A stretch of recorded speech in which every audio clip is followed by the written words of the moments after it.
Pertama-tama saya ingin panjatkan puji syukur atas rahmat kasih Tuhan pada malam hari ini kita semua bisa berkumpul dan Binus yang memberikan kesempatan untuk sharing dan belajar bersama pada malam hari ini kita Bapak Ibu. Topik kita malam hari ini fokus ke publikasi ya Bapak Ibu. Ya Bapak Ibu silakan nanti ini adalah tampilan layar saya. Kalau misalnya ada yang kurang jelas nanti Bapak Ibu boleh langsung itu bersuara juga biar saya sadar gitu Bapak Ibu.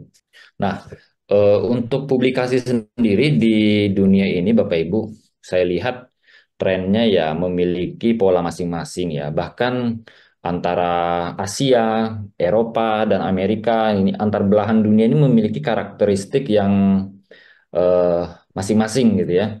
Saya beri contoh kalau di China itu mereka memiliki standar publikasi itu yang masih kuat dipegang itu adalah yang dikeluarkan oleh negaranya sendiri. Jadi di China itu ada database penelitian namanya CNKI ya CNKI. Ini menjadi standar mereka dalam publikasi ya. Kalau saya lihat sih itu mirip dengan Sinta yang tadi Pak Arta sempat singgung ya Bapak Ibu ya. Di Indonesia ini kementerian sudah meluncurkan namanya Sinta itu beberapa tahun yang lalu sudah diluncurkan dan saat ini masih terus disempurnakan. Nah, itu di China juga ada sejenis itu dan mereka eh, memegang standar itu cukup kuat. Sampai saat ini juga masih begitu, Bapak Ibu. Namun beberapa tahun terakhir ya, saya lihat polanya adalah China juga mulai masuk ke publikasi-publikasi internasional di dunia barat, Eropa dan Amerika. Ya, kalau yang kita bicarakan malam ini adalah Scopus ini. Nah, China juga kalau Bapak Ibu mau tahu, publikasi di Scopus ini saat ini salah satu yang terbanyak adalah dari China juga, Bapak Ibu. Ya, kalau saya bilang sih ini karena memang penduduknya di sana banyak dan kekuatan perkembangan negara tersebut ya sesuai lah Bapak Ibu ya dengan perkembangan riset yang terjadi. Jadi kondisinya seperti itu. Mau nggak mau Scopus ini sampai saat ini juga menjadi salah satu standar internasional yang masih cukup kuat dipegang termasuk oleh Indonesia sendiri. Ya, ya mungkin saya harus sampaikan Pak Arto tadi juga sempat menyinggung ya bahwa Scopus ini sebenarnya bukan satu-satunya standar penelitian yang bereputasi, Bapak Ibu. Kalau di NUS sendiri, saya pernah berkunjung ke sana. Salah satu profesornya menyampaikan bahkan mereka itu menggunakan standarnya Web of Science, Bapak Ibu ya. Ada apa standar indeksasi yang berbeda dengan Scopus itu namanya Web of Science. Contohnya seperti ini. Ada publikasi yang terindeks Scopus juga terindeks oleh Web of Science. Tapi ada juga publikasi yang terindeks oleh Web of Science tapi tidak terindeks oleh Scopus. Jadi ini ada perbedaan sedikit-sedikit seperti itu. Nah, kalau di Singapura sendiri yang saya tahu mereka meletakkan standarnya pada Web of Science ya. Secara umum ya terus terang Bapak Ibu saya harus sampaikan itu Web of Science itu WOS ya biasa singkatannya itu lebih tinggi dari Scopus dari rata-rata yang saya perhatikan ya Bapak Ibu ya berdasarkan data-data publikasi dan standar-standarnya itu Web of Science itu lebih tinggi. Tetapi Scopus ini bukan berarti kurang bagus, dia juga memiliki standar tertentu yang sudah diakui secara internasional. Itu yang kita perlu tahu. Jadi saya perkenalkan sedikit, nanti sampai ke teknis-teknisnya, kita akan lihat beberapa pola untuk publikasi di sana seperti apa, kemudian proses peer review-nya seperti apa, bagaimana kita memilih tempat publikasi, itu yang akan kita diskusikan malam ini Bapak Ibu. Jadi ini tampilannya Bapak Ibu, kalau saya bicara mengenai Scopus ya, berarti kita mengarah ke satu website. Sekarang kan semua informasi itu mengacu kepada website paling gampang Bapak Ibu. Dan kadang kita memvalidasi sesuatu itu lewat website. Scopus juga Bapak Ibu mengacu kepada satu website yang biasanya saya gunakan sebagai patokan ya untuk melihat perkembangan-perkembangan informasi terbaru dari Scopus itu sendiri. Kita bisa mengarah ke browser scopus.com Bapak Ibu. Nah, kalau dari data di websitenya dikatakan Scopus itu di launching sekitar akhir November ya. Akhir 2004, tahun 2004, itu November 2004. Bapak Ibu jangan salah tangkap bahwa belum ada publikasi. Sebelum Scopus ini publikasi jurnal itu sudah banyak. Bahkan zaman Einstein pun sudah ada. Bapak Ibu, zaman ilmuwan-ilmuwan zaman dulu itu sudah ada publikasi-publikasi terkait hasil penelitian. Ternyata bukan sesuatu yang sudah terlalu tua juga di dunia ini, termasuk masih relatif baru lah dalam dalam dunia publikasi khususnya ya. Kalau kita lihat ekosistemnya, Scopus itu terdiri dari beberapa komponen, Bapak Ibu, atau beberapa hal atau beberapa bidang terkait ya. Bisa kita katakan ini satu ekosistem yang cukup lengkap dalam bidang penelitian. Jadi Scopus itu bukan penerbit ya Bapak Ibu ya. Misalnya Bapak Ibu ingin menerbitkan jurnal, Scopus ini bukan penerbit pada dasarnya. Tapi penerbit itu ada di bawah koordinasi dia. Nah, itu lebih tepatnya begitu. Di bawahnya Scopus ini ada beberapa penerbit yang bekerja sama gitu ya, bisa dibilang seperti itu. Nah, jadi di bagian kiri ini ya ini terlihat di sini Scopus itu ada jurnal, artikel dan data-data terkait dengan peneliti, Bapak Ibu. Itu ya. Nah, di sini di komponen sebelah kiri terlihat seperti itu. Kemudian di sini ada profil peneliti. Ya, ya, di sini profil peneliti. Oke, kemudian lanjut lagi di atas ada profil organisasi. Karena biasanya peneliti itu ada di bawah sebuah organisasi ataupun sumber dana penelitian ataupun pihak-pihak terkait dengan penelitian itu juga berupa sebuah organisasi. Saya beri contoh kalau di Indonesia itu ada BRIN misalnya ya, atau ada perusahaan-perusahaan kimia farma misalnya. Nah, ini organisasi-organisasi ini kadang-kadang juga terafiliasi ke Scopus. Misalnya mereka bekerja sama dengan Scopus untuk hasil-hasil penelitian, misalnya seperti itu. Nah, itu juga ada datanya dalam Scopus.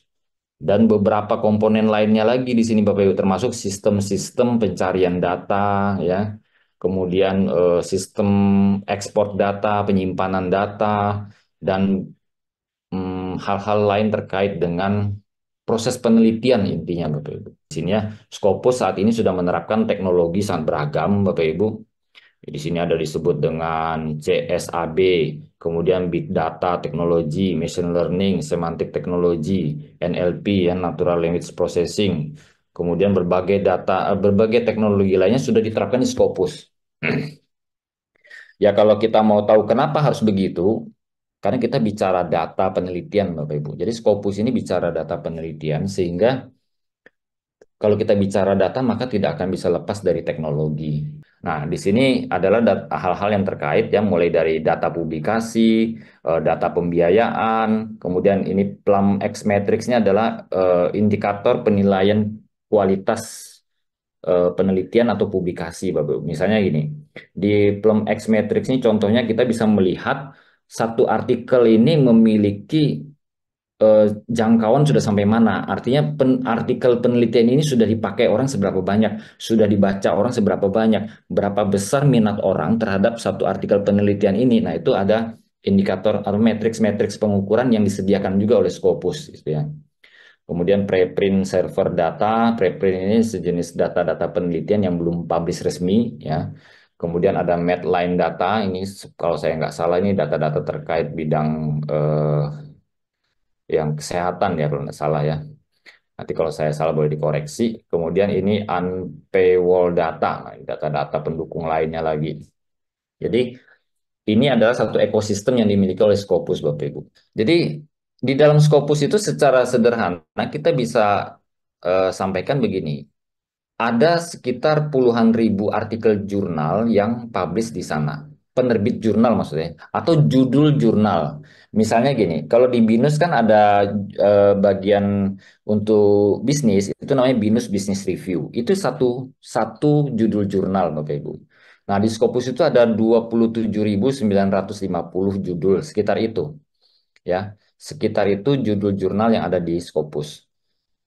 Dan ini diterbitkan oleh berbagai macam penerbit. Di Scopus ada banyak sekali penerbit, ya nanti kita akan lihat penerbit mana saja. Nanti dan itu akan berdampak kepada publikasi Bapak Ibu. Kemungkinan misalnya BINUS akan menyampaikan, kalau Bapak Ibu mau publikasinya di Scopus, maka pilih penerbit yang ini. Karena tidak semua penerbit masuk ke Scopus Bapak Ibu. Demikian ya. Nah, di sini kalau kita perhatikan, yang termasuk paling banyak jenis publikasi di Scopus adalah social science, Bapak Ibu. Di sini social sciences ini ada psikologi, economics, bisnis, kemudian ini art and humanities ya, seni dan humanities ya.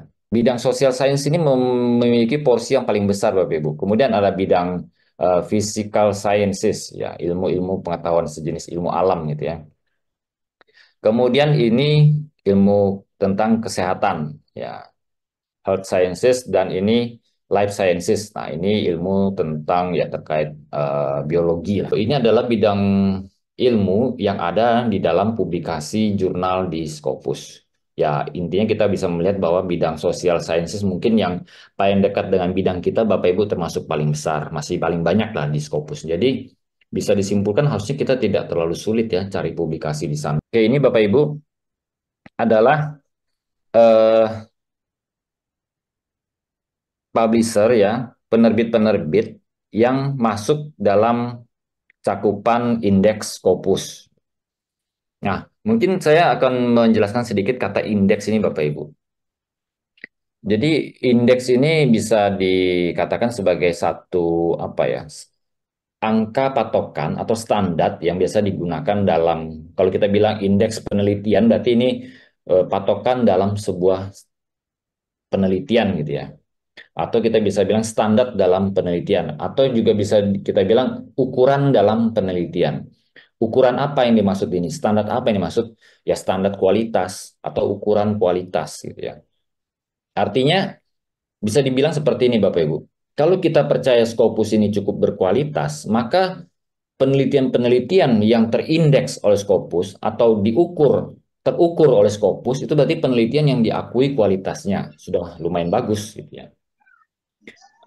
Misalnya penelitian Bapak Ibu ada yang terindeks Scopus, artinya penelitian Bapak Ibu ini sudah terukur atau diakui, tercatat kualitasnya di atas rata-rata secara umum. Semakin banyak penelitian kita yang terindeks Scopus, artinya kita semakin berkualitas Bapak Ibu. Kalau Scopus masih dianggap berkualitas. Nah, di sini kita lihat penerbit-penerbit yang terindeks di Scopus. Artinya kalau Bapak Ibu mau penelitiannya terindeks Scopus, maka publishlah di penerbit-penerbit ini gitu ya. Di Indonesia ada beberapa penerbit yang sudah terindeks Scopus juga, Bapak Ibu. Bapak Ibu bisa cari, nanti kita akan coba ya. Jadi di Indonesia ada beberapa.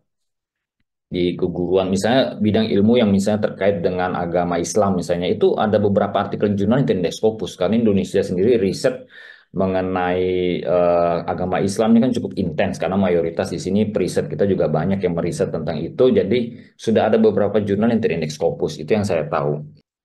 Nah, setahu saya, Bapak Ibu, Elsevier ini adalah bagian dari Scopus sendiri. Kalau kita bilang Scopus ini adalah sebuah perusahaan, maka Elsevier ini adalah bisa dibilang anak anak perusahaan dari Scopus. Makanya Elsevier ini paling identik dengan Scopus. Kadang orang malah salah salah tangkap, Bapak Ibu. Ya, di dalam Elsevier ini ada lagi Direct Science, misalnya itu penerbit juga ya. Nah, dia orang kadang-kadang bisa salah tangkap bahwa Elsevier ini adalah Scopus, padahal itu tidak seperti itu. Elsevier ini adalah penerbit. Mungkin kita lihat sekilas Bapak Ibu websitenya Scopus. Tampilan awal tadi yang saya tunjukkan Bapak Ibu. Ya, kurang lebih seperti ini. Nah, ini kebetulan saya sudah login juga. Di sini saya ada login ya. Nah, saya bisa menggunakan beberapa fitur di sini, Bapak Ibu, fiturnya Scopus. Kita juga bisa mencari data-data peneliti di sini. Misalnya, saya cari nama saya sendiri gitu. Contoh paling gampang ya. Nah, untuk mencari data ini kita tidak harus login, Bapak Ibu. Mungkin saya log out dulu ya, biar enggak bingung, Bapak Ibu ya. Jadi, sebenarnya kita bisa memanfaatkan Scopus ini tanpa perlu punya akun. Dan membuat akun di Scopus juga gampang kok sekarang, Bapak Ibu. Ya, ini tampilannya tanpa login, Bapak Ibu. Misalnya kita mau mencari sebuah artikel jurnal, nah kita klik source ini aja Bapak Ibu, sources ya, sources ini, kemudian kita bisa melihat berdasarkan subjek, misalnya bisnis gitu ya, nah ini kan ada di sini, kelihatan langsung Bapak Ibu, ya bisnis atau bidang lain ya, ini bisnis accounting, ya centang gini langsung bisa business management and accounting, kita apply gitu ya, maka dia akan keluar. Yang muncul di sini adalah nama jurnal ya Bapak Ibu ya. Jadi source title ini artinya nama jurnal. Ini sudah bukan penerbit, tapi nama jurnal. Nah, kalau kita lihat ini ada 2.224 results. Ini terkait dengan bisnis manajemen dan accounting, Bapak Ibu. Jadi Scopus ini ada kastanya, Bapak Ibu. Ya ini sebenarnya adalah mekanisme alami di dunia ini, Bapak Ibu ya. Ingin mengelompokkan kelas tinggi, kelas menengah, kelas bawah, dan kelas-kelas berikutnya itu satu mekanisme yang alami. Tujuan utamanya saya yakin adalah ya tentu ingin menjaga kualitas Bapak Ibu. Scopus itu ada 4 tingkat Bapak Ibu. First quartile, second quartile, third quartile, dan fourth quartile-nya ada 4. Biasanya di Indonesia disebut Q1, Q2, Q3, Q4 gitu Bapak Ibu ya. Di Scopus itu juga ada penerbitan, selain jurnal ada proceeding. Kalau kita lihat jenisnya di sini Bapak Ibu ya, sebenarnya publikasi penelitian itu tidak harus berupa jurnal ya, tapi bisa buku, bisa proceeding ya, dan beberapa jenis lainnya. Sebenarnya publikasi Scopus itu tidak serumit yang kita bayangkan. Kalau bicara tadi Pak Atta bilang boleh conference, maka banyak sekali kesempatan kita bisa publikasi di Terindeks Scopus. Kembali lagi ke sini Bapak Ibu ya. Nah, kalau kita bicara jurnal, maka di sini ada Q1, Q2, Q3, Q4. Ini kan judul jurnal Bapak Ibu. Nah, misalnya kita mau tahu yang mana, oke lah kita menganggap kalau saran saya Bapak Ibu mau publikasi Scopus ke jurnal, misalnya Bapak Ibu punya standar ke jurnal ya. Saran saya minimal Q3 lah Bapak Ibu. Kenapa Q3? Saya ngomong terus terang aja. Kadang-kadang yang Q4 ini nanti bisa keluar dari Scopus gitu Bapak Ibu ya. Jangankan Q4, Q3, Q2 pun kadang-kadang bisa keluar dari Scopus, Bapak Ibu. Kalau misalnya Scopus melihat tata kelola jurnal tersebut ternyata mulai menyimpang, mereka bisa memberhentikan indeks dari jurnal tersebut dari Scopus. Pak juga. Jadi begini caranya, kita setelah pilih misalnya bisnis manajemen accounting kan tadi ya. Nah, kita sudah muncul ini listnya ada 2000-an, kita filter lagi aja untuk Q3 atau Q4 juga boleh kita filter, apply. Nah, ada 600-an Bapak Ibu.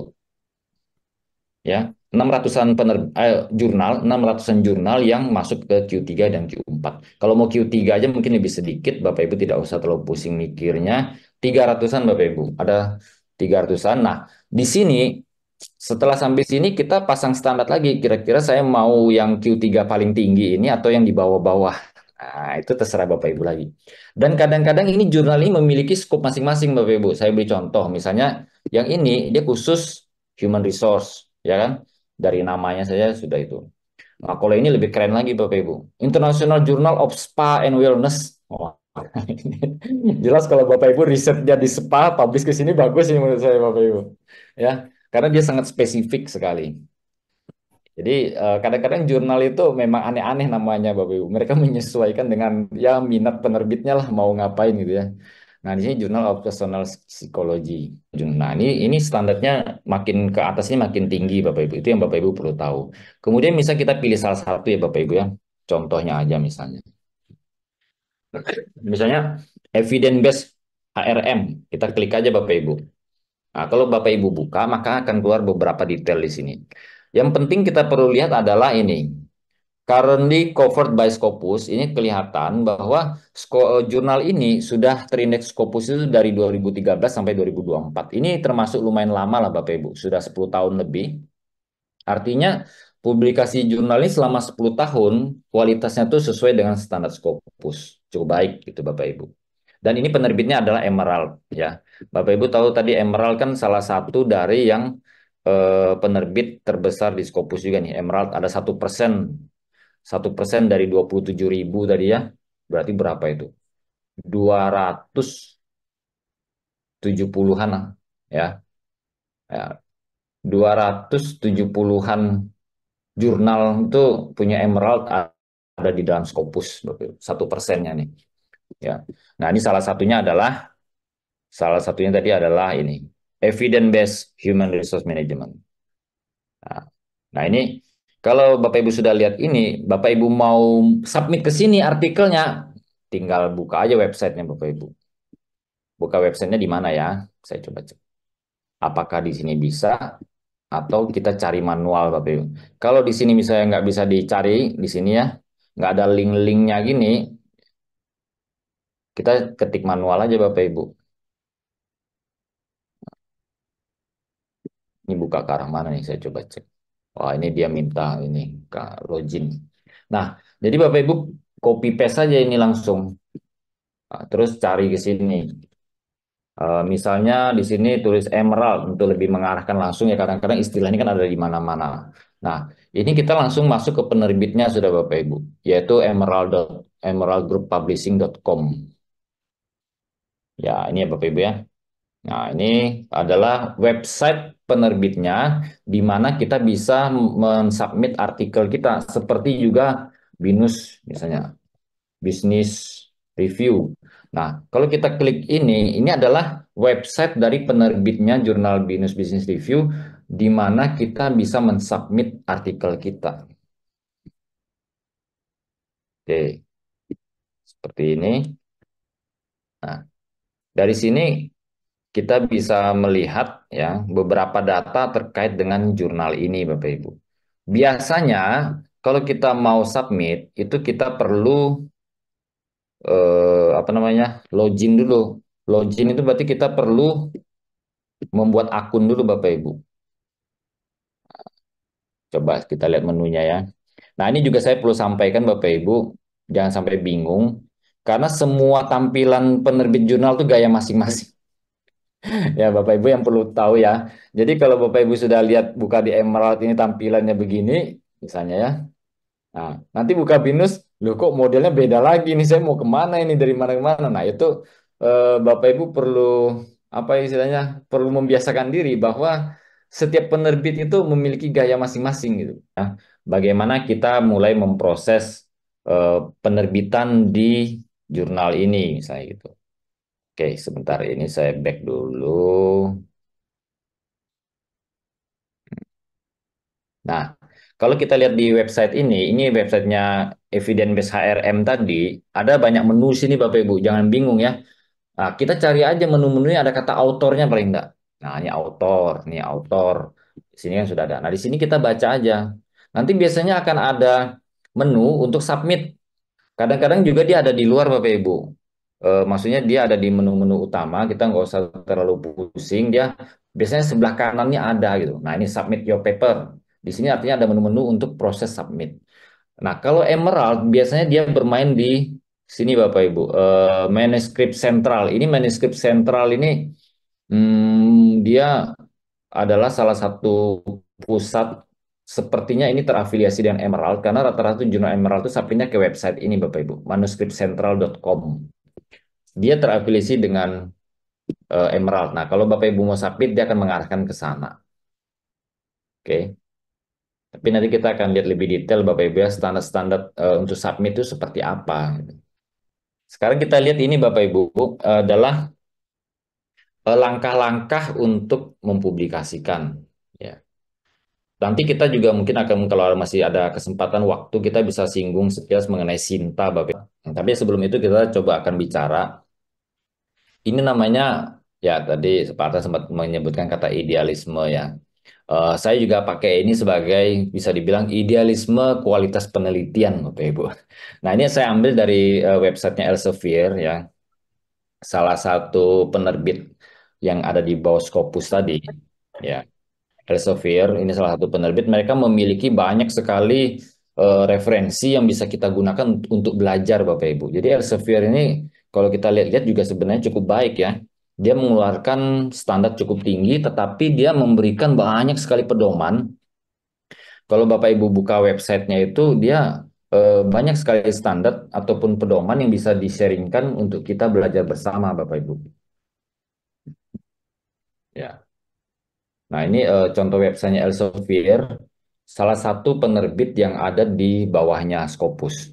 Yang saya bilang tadi, Scopus itu mungkin didirikan juga ya, ini kepastiannya, mungkin harus lihat lebih jauh, saya tidak mempelajari lebih jauh mengenai kelompok mereka ini, tetapi Scopus itu sepertinya adalah didirikan termasuk salah satu pendirinya adalah grupnya Elsevier ini Bapak Ibu.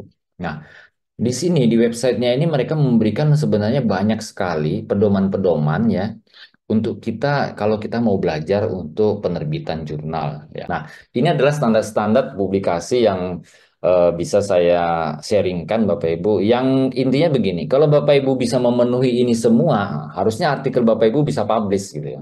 Pertama, kalau kita mau bicara publikasi seperti yang tadi sudah saya contohkan adalah kita mencari jurnal tempat kita akan publish Bapak Ibu. Ya kan? Ya, kita mencari ya jurnal yang sesuai dengan bidang yang akan kita submit. Dan tentu kita memilih yang sesuai dengan bidang yang kita riset gitu ya. Misalnya Bapak Ibu adalah mahasiswa MM, maka risetnya pasti terkait dengan bisnis ya. Carilah jurnal-jurnal terkait itu. Tadi seperti sudah saya berikan contoh ya, melihat objeknya, kalau di Scopus kita sesuaikan dengan bidang kita. Nah, kemudian ada beberapa jurnal itu yang memang sangat apa ya, sangat eksklusif Bapak Ibu. Jadi penulis-penulisnya itu adalah penulis-penulis yang memang hanya mereka undang. Tapi terus terang saya belum pernah ketemu jurnal seperti itu Bapak Ibu.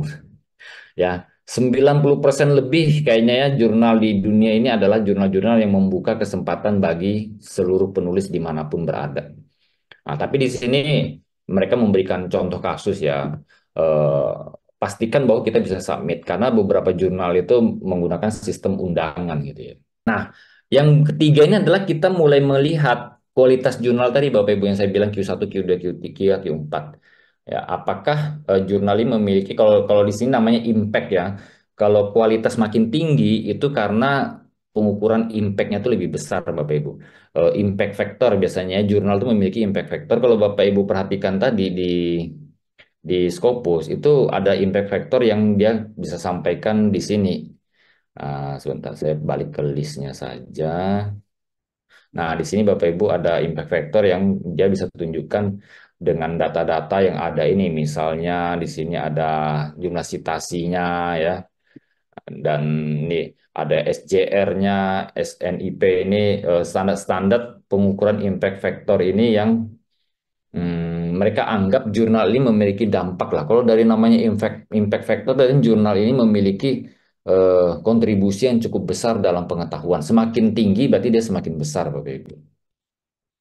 Nah, kemudian ya ini data detail mengenai jurnal saja ya. Di sini maka langkah selanjutnya ya kita lanjutkan dengan mempersiapkan dokumen kita, Bapak Ibu. Ya jadi tapi Bapak Ibu perlu tahu dalam pengalaman saya juga. Tentu kita riset itu biasanya kan tidak melihat mau submit ke jurnal mana dulu ya. Kita biasanya meriset itu kan berjalan waktu Bapak Ibu. Kuliah, teori 1 tahun, 1 semester, 2 semester. Sambil mencari ide riset. Kemudian menyusun riset 1 tahun selesai. Setelah itu kan kita baru mikir mau submit ke jurnal mana gitu ya. Nah jadi saya diskusi sekarang, kita siapkan dulu deh dokumen kita. Nanti bisa Bapak Ibu tinggal balik lagi ke sini. Kan. Nah, bagaimana menyiapkan dokumen? Nah, sekarang kita lihat sini. Setelah jurnal-jurnal tadi sudah kita punya kan, kita tahu lah sekarang Bapak Ibu kan sudah dengar cerita saya mengenai Scopus. Berarti Bapak Ibu sudah punya range. Oh, berarti jurnal bisnis manajemen itu begini ya, areanya begini. Nah, sekarang Bapak Ibu saat akan meneliti, maka tentu carilah topik-topik yang sesuai dengan bidang bisnis dan manajemen. Karena editor itu kan adalah filter pertama Bapak Ibu kalau di penerbitan ya. Jadi editor itu memiliki kewenangan sebenarnya jauh di atas reviewer. Karena begini, reviewer bisa menerima satu artikel jurnal, oke ini disubmit, boleh dipublish gitu ya. Tapi editor bisa menolak Bapak Ibu kalau dianggap artikel itu masih kurang sesuai dengan standarnya penerbitan. Topik-topik yang terkini itu cukup menarik. Tapi bukan berarti topik terkini itu sembarangan Bapak Ibu ya. Topik terkini tentu nanti ada namanya research gap. Artinya kalau tidak ada kesenjangan penelitian, menurut saya penelitian itu tidak perlu dilakukan gitu. Simpel saja Bapak Ibu. Dan ini adalah standar yang digunakan oleh Scopus seperti itu. Kita lanjutkan dengan etika-etika dalam penelitian. Apakah topik kita ini tidak melanggar etika misalnya gitu ya. Kemudian kita harus ngecek mengenai plagiarisme. Nah, tulisan kita apakah tidak mencuri hak cipta dari orang lain misalnya. Nah, kemudian kita juga harus mencantumkan semua sumber referensi yang jelas, lengkap yang kita gunakan dari sumber yang lain. Ya. Nah, di sini juga ada satu kalimat. Yang nomor 2 ini Bapak Ibu perhatikan, avoid multiple publication of the same work. Never submit your manuscript to more than one journal at a time. Nah, ini ada satu poin ini Bapak Ibu. Ini terus terang saya termasuk yang paling tidak setuju. Tapi ini adalah etika yang berlaku umum. Ya. Jadi di sini dikatakan seperti ini Bapak Ibu. Kita dilarang mensubmit artikel kita itu bersamaan ke tempat yang berbeda. Ya. dalam sistem database mereka, ini ada kemungkinan bisa terjadi konflik, Bapak Ibu. Kalau kita mengacu kepada database ya, database elektronik, kalau dugaan saya ini mungkin bisa terjadi konflik bahwa terdeteksi satu judul di tempat yang berbeda. Padahal secara hak ya Bapak Ibu, ini kita bicara secara hak pribadi. Tentu kita mau cepat publish kan ya.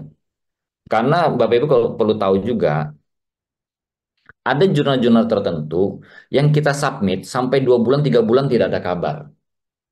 Nah, tapi pengalaman saya Bapak Ibu, kalau jurnal-jurnal yang di Scopus, paling lama itu 1, 2 minggu, 3 minggu, mereka kabarin. Apakah artikel kita perlu diperbaiki, apakah artikel kita sudah sampai reviewer, atau artikel kita disuruh submit ke tempat lain alias ditolak. Nah, kalau Scopus biasanya lebih cepat. Nah, kalau jurnal-jurnal yang tidak jelas, ya misalnya termasuk jurnal-jurnal di Sintan ya, saya tidak menjelekkan, tapi masih banyak yang kita submit itu setengah tahun tidak dibalas-balas Bapak Ibu, tidak ada respon. Karena pengelolanya ya, tapi jurnal Sinta, kalau yang jurnal Sinta 2 3 itu biasanya sudah lumayan pengelolanya lebih bagus. Ya, biasanya standarnya begitu. 2 minggu, 3 minggu tidak ada respon, saya akan email editornya Bapak Ibu. Tolong berkenan bagaimana hasil eh, submit yang saya kirimkan, apakah sesuai dengan standar jurnal Anda? Kalau tidak, maka saya akan submit ke tempat lain. Langsung saya bilang begitu, Bapak Ibu. Langsung ini dalam tanda kutip ada sedikit ancaman. Dan terjadi, kebanyakan mereka merespon, oh ya, ini artikel Anda sedang dalam proses review. Nah, kalau sudah gitu, oke, kita tunggu. Nah, ada juga yang balas, oh ya ini baru mereka balas 1 minggu 2 minggu, oh, ini artikel Anda ternyata tidak sesuai dengan scope kami. Nah sudah kita tarik langsung kita submit ke tempat lain, kita tidak ragu lagi. Tapi poin ini kita harus perhatikan bahwa kita tidak diizinkan untuk submit bersama-sama ke tempat lain, Bapak Ibu. Untuk bisa diterima di satu jurnal, tentu kita harus mengikuti standar penulisan mereka. Yang tadi saya sampaikan, Bapak Ibu. Setiap jurnal memiliki formatnya berbeda-beda. Ya. Nah, sehingga memang tidak disarankan Bapak Ibu langsung mentarget jurnal duluan baru menulis gitu ya. Lebih aman sih memang Bapak Ibu menulis dulu, terus nanti tulisan Bapak Ibu disesuaikan dengan format dari jurnal tersebut. Nah, dan format-format itu berbeda-beda, Bapak Ibu jangan pusing nanti ya. Misalnya BINUS ada standarnya sendiri gitu kan. Nah, kemudian yang lainnya ada standarnya lagi, template-nya beda-beda. Nah, itu Bapak Ibu nggak usah pusing, tinggal diikutin saja ya. Tinggal diikutin saja. Misalnya BINUS ini kalau Bapak Ibu mau mengirimkan artikel, maka di sini ada author guidelines-nya misalnya. Nah, di sini ada template-templatenya Bapak Ibu bisa ikutin gitu. Mana template-nya BINUS ya. Hmm. Ya, Bapak Ibu nanti boleh cari di websitenya ini. Nih di author guidelines ini nanti ada template-template yang Bapak Ibu bisa ikutin. Standar BINUSnya seperti apa gitu ya. Nah, di sini.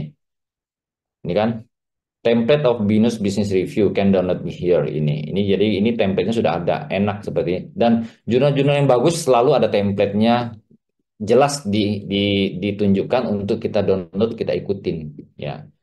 Ini yang penting Bapak Ibu. Berdasarkan data ya, data 35%. Ini yang saya bilang tadi, sebelum review saja sudah ditolak Bapak Ibu. Ya. Sebelum review saja sudah ditolak. Ini terjadi untuk 35% kasus besar loh. Jadi sepertiga artikel yang disubmit itu sebelum masuk ke reviewer sudah langsung ditolak oleh editor. Ya, alasannya banyak macam. Paling sering karena judulnya tidak sesuai dengan tema dari jurnal. Judul riset kita itu tidak sesuai dengan tema dari jurnal. Misalnya tadi kan kita bicara evidence based human resource management HRM ya. Tapi ternyata artikel kita itu tentang keuangan ya pasti ditolak langsung ya gitu. Atau mereka melihat ini tidak ada kebaruan, tidak ada research gap, judulnya pengaruh motivasi pada kinerja, itu kan tentang SDM. Ah, ini langsung tolak aja sudah. Nah, itu biasanya begitu Bapak Ibu. Ya. Nah, untuk menghindari itu seperti apa? Maka kita perlu betul-betul eh apa ya, mencari topik. Ya, ini yang poin pertama ya. Findings advanced understanding in a specific research field ya. Jadi, kita harus betul-betul menyiapkan sebuah riset yang memang memberi dampak Bapak Ibu. Ya, misalnya Bapak Ibu di sini kan bidang bisnis manajemen, maka riset Bapak Ibu tuh harusnya berdampak gitu dalam pengembangan ilmu. Terus mungkin ada yang tanya, bagaimana caranya bisa saya menemukan riset yang berdampak, Pak? Nah, ini tidak ada cara lain Bapak Ibu, harus baca jurnal dan lihat realita di masyarakat. Jadi, lihat realita di masyarakat itu artinya kita melihat fenomena terkini yang penting. Tetapi fenomena ini tidak bisa lepas dari perkembangan ilmu yang ada di dalam jurnal, Bapak Ibu. Nah, kemudian topik kita tentu perlu menarik. Selain topik ini memiliki dampak, ya topik ini mungkin kekinian lah bisa dibilang ya. Kita cek apakah memang tulisan kita ini sudah terstruktur dengan baik, artinya kaidah-kaidahnya sudah benar. Mulai dari introduction, di introduction itu harus ada kesenjangan yang jelas, pernyataan masalah yang jelas gitu kan, atau fokus kita apa, kemudian literatur reviewnya harus mantap sesuai dengan topik masalah kita, kemudian metode penelitiannya kita harus jelaskan dengan detail, jelas ya, data bagaimana dikumpulkan, analisisnya bagaimana, kemudian pembahasannya. Nah itu kalau terstruktur rapi maka kita akan memiliki satu artikel yang potensi publishnya lebih kuat. Ya.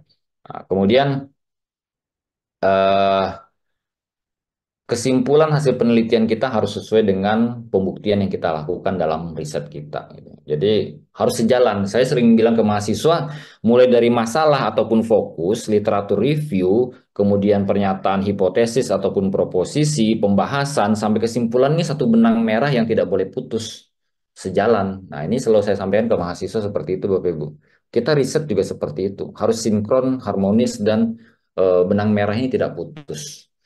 Nah, kemudian kalau kita bicara publikasi internasional yang BINUS juga gitu. BINUS itu menerapkan kalau nggak salah 80 atau 85% itu publikasi harus kekinian dan internasional Bapak Ibu. Ya, ini karena sampai sekarang ya kita harus mengakui memang publikasi itu yang berkualitas itu masih banyak di luar negeri Bapak Ibu. Walaupun di Indonesia ada beberapa tulisan dalam bahasa Indonesia yang juga bagus. Ya, tapi karena saya waktu terbatas ya, saya selalu menyampaikan ke mahasiswa itu kalau Bapak Ibu mau tahu ya folder yang saya share ke mahasiswa misalnya ya, contoh artikel jurnal gitu, itu yang saya share itu adalah jurnal-jurnal ini bahasa Inggris semua. Karena saya pikir waktu terbatas, saya tidak sempat cari-cari jurnal bahasa Indonesia yang bagus. Akhirnya saya selalu membagikan ke mereka tuh jurnal-jurnal riset terkini dalam bahasa Inggris yang menurut saya ya harusnya standarnya lebih tinggi gitu Bapak Ibu. Nah, ya, jadi referensi kita tuh apakah harus sudah sesuai dengan standar yang bagus gitu ya. Ya di sini dia bilangnya internasional ya. Kalau saya sih tidak harus internasional tapi memang jurnal bereputasi lah itu. Ya ini format-format disesuaikan. Tata bahasa Bapak Ibu ya. Terus yang paling penting apakah kita sesuai dengan pedoman yang sudah ada. Itu aja ya.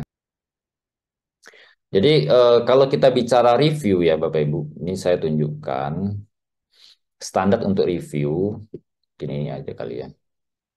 Nah, standar saya dalam review ya, dan ini ada standarnya Scopus Bapak Ibu. Ini referensi ini dari research akademinya punyanya ini ya, punyanya Elsevier juga nih, grupnya Elsevier Research Academy. Nah, di sini juga ada standar-standar bagaimana reviewer itu mengecek dokumen kita dan ini juga biasanya saya gunakan untuk cek punya BINUS. Ya, jadi saya menggunakan standar Scopus dalam mereview artikelnya BINUS Bapak Ibu karena ini adalah standar internasional yang sampai sekarang mungkin ya lumayan bagus lah untuk kita gunakan gitu ya. Ya sebenarnya ini kerangkanya mengacu kepada kerangka artikel jurnal kita sih ya. Mulai dari pendahuluan kita cek ya kan. Kemudian metodologinya kita cek, kemudian hasilnya kita cek dan lain-lain. Ini adalah sesuai dengan kerangka-kerangka utama dalam sebuah artikel. Dan ini saya gunakan juga dalam menggunakan mereview punya BINUS. Misalnya judulnya apakah kira-kira memiliki kebaruan gitu ya. Nah, kalau sudah judulnya motivasi pada kinerja itu biasanya langsung saya komentar. Topik ini sudah jenuh dan ya mungkin peneliti bisa menemukan kesenjangan loh Bapak Ibu jangan salah. Tapi saya tetap akan komentar topik ini sudah sangat jenuh.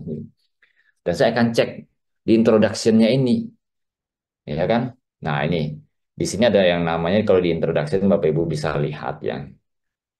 Ini ada poin ini Bapak Ibu. Does it really introduce and put into perspective what follows gitu ya. Jadi apakah ya, ada hal-hal yang kita bisa sampaikan di dalam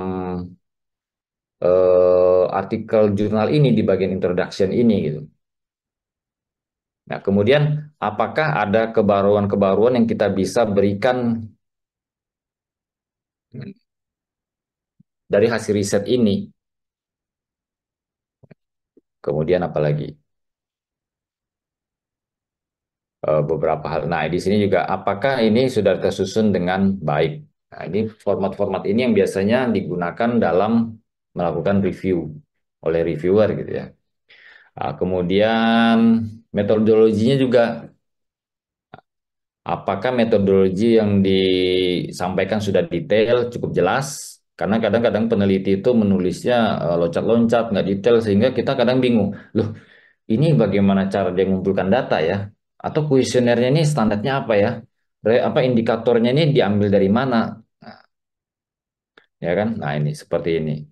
Did the authors include proper reference to previously published methodology? Apakah kita sudah menggunakan metodologi yang valid gitu ya, yang sudah mungkin sering digunakan sebelumnya gitu ya.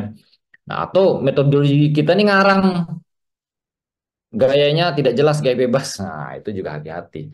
Itu kita cek. Kemudian di bagian result and discussion-nya, ya, sini juga banyak sekali di sini. Kalau bagian pembahasan ini biasanya selalu paling banyak yang kita komentar gitu ya. Kenapa bisa hasilnya begini? Ini dari mana kamu menyatakan kalimat ini? Gitu ya. Apalagi kalau antara hasil statistik misalnya dengan pembahasannya kok bisa beda, wah itu lebih repot lagi. Kamu bilang ini hasil statistik menunjukkan ini, tapi kok kamu bahas yang ini. Itu juga kadang terjadi. Nah itu harus hati-hati Bapak Ibu. Jadi harus sinkron. Dan kesimpulan ya seperti biasa ini ya, referensi-referensi. Jadi ini standar yang biasanya digunakan dalam proses pengecekan dokumen.